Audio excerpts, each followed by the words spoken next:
Welcome to my channel, kids. Today we're diving deep into Iran, a land of staggering beauty, deep history, and resilient people. Forget the headlines, the political noise. We're here for the real deal. Deserts that stretch to the horizon, bustling bazaars, and jaw-dropping architecture.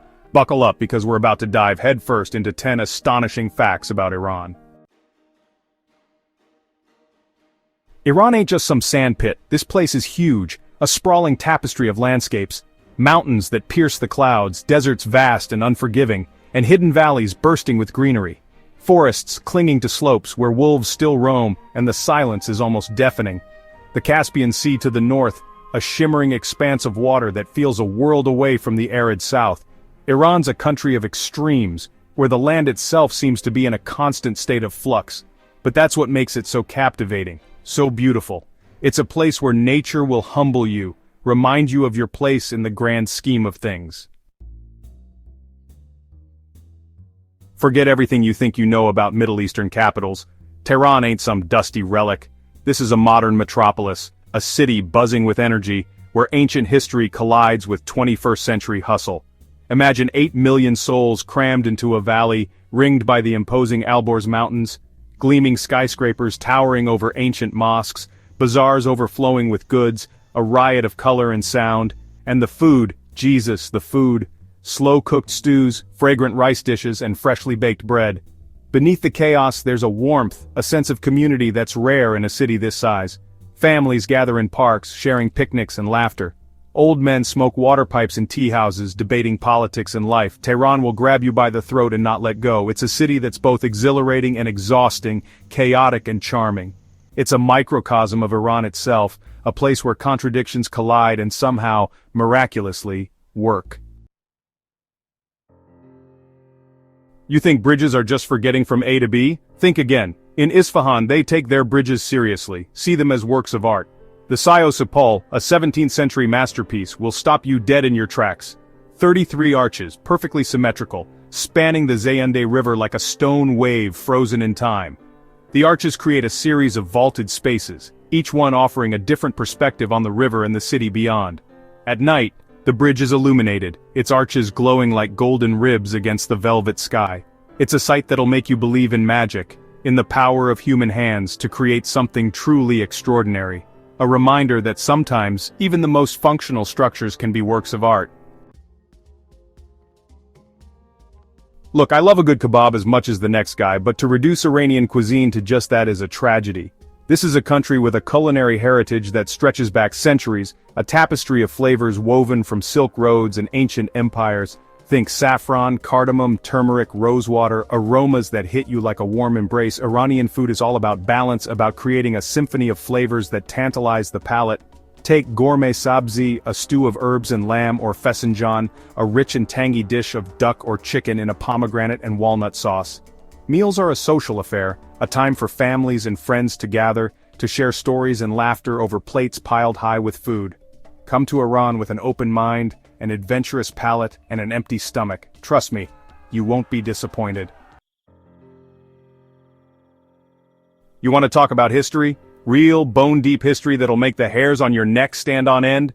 Then get yourself to Persepolis. This ain't just some pile of old rocks. This is the remnants of a goddamn empire, a ghost city that whispers tales of power, ambition, and ultimately, loss. 2,500 years ago, this was the heart of the Achaemenid Empire. Darius the Great, Xerxes, these weren't just names in a history book, they were flesh and blood rulers who walked these very stones. The gate of all nations, where dignitaries from across the empire once paid homage. The Apadana Palace, with its towering columns and intricate carvings, a testament to the wealth and artistry of a lost civilization. The way the wind whistles through the broken columns, as if mourning the passing of an era.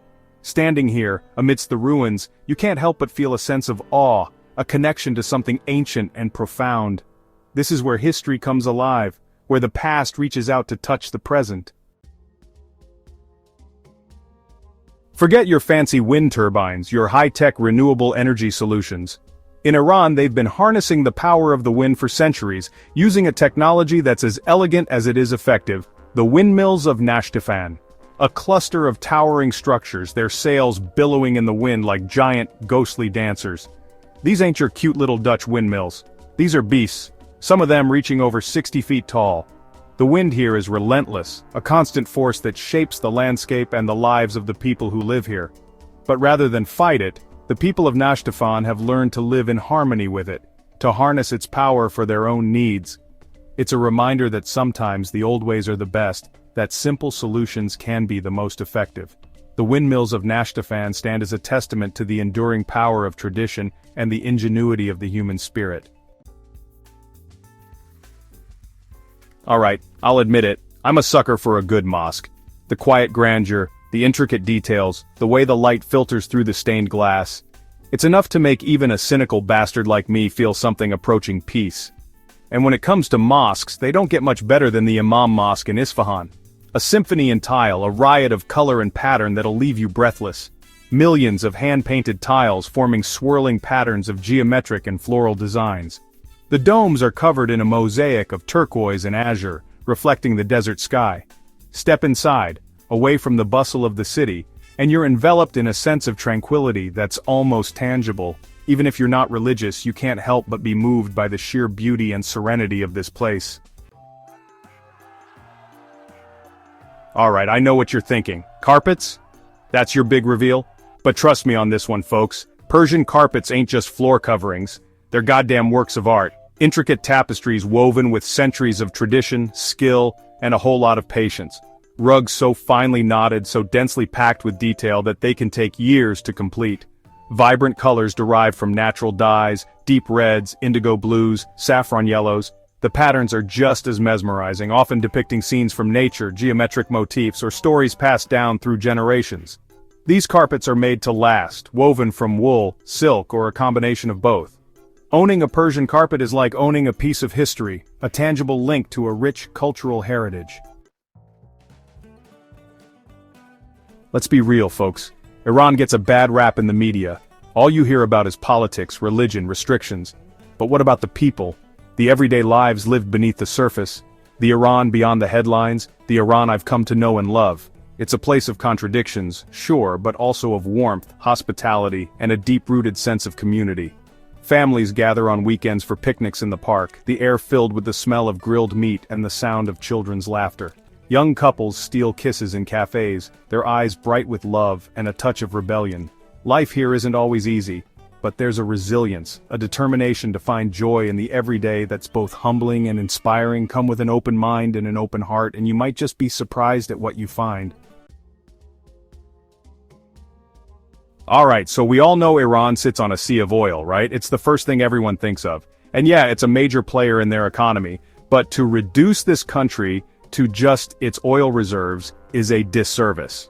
Iran's got more going on than meets the eye, a diverse economic tapestry that's often overlooked.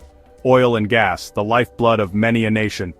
Iran's got it in spades, enough to make them a global player. But they're refining, developing their petrochemical industry, moving beyond just being a raw material supplier.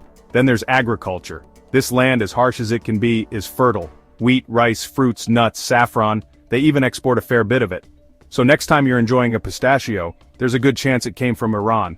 And let's not forget their manufacturing sector. They build cars, appliances, electronics. Sure, they've got their challenges, sanctions and whatnot, but they're finding ways to innovate, to be self-sufficient. Iran's economy is more diverse than you might think. They're a nation of builders, farmers, entrepreneurs, hustlers. So there you have it, kids. 10 astonishing facts about Iran, a country that defies expectations, challenges perceptions, and leaves you wanting more.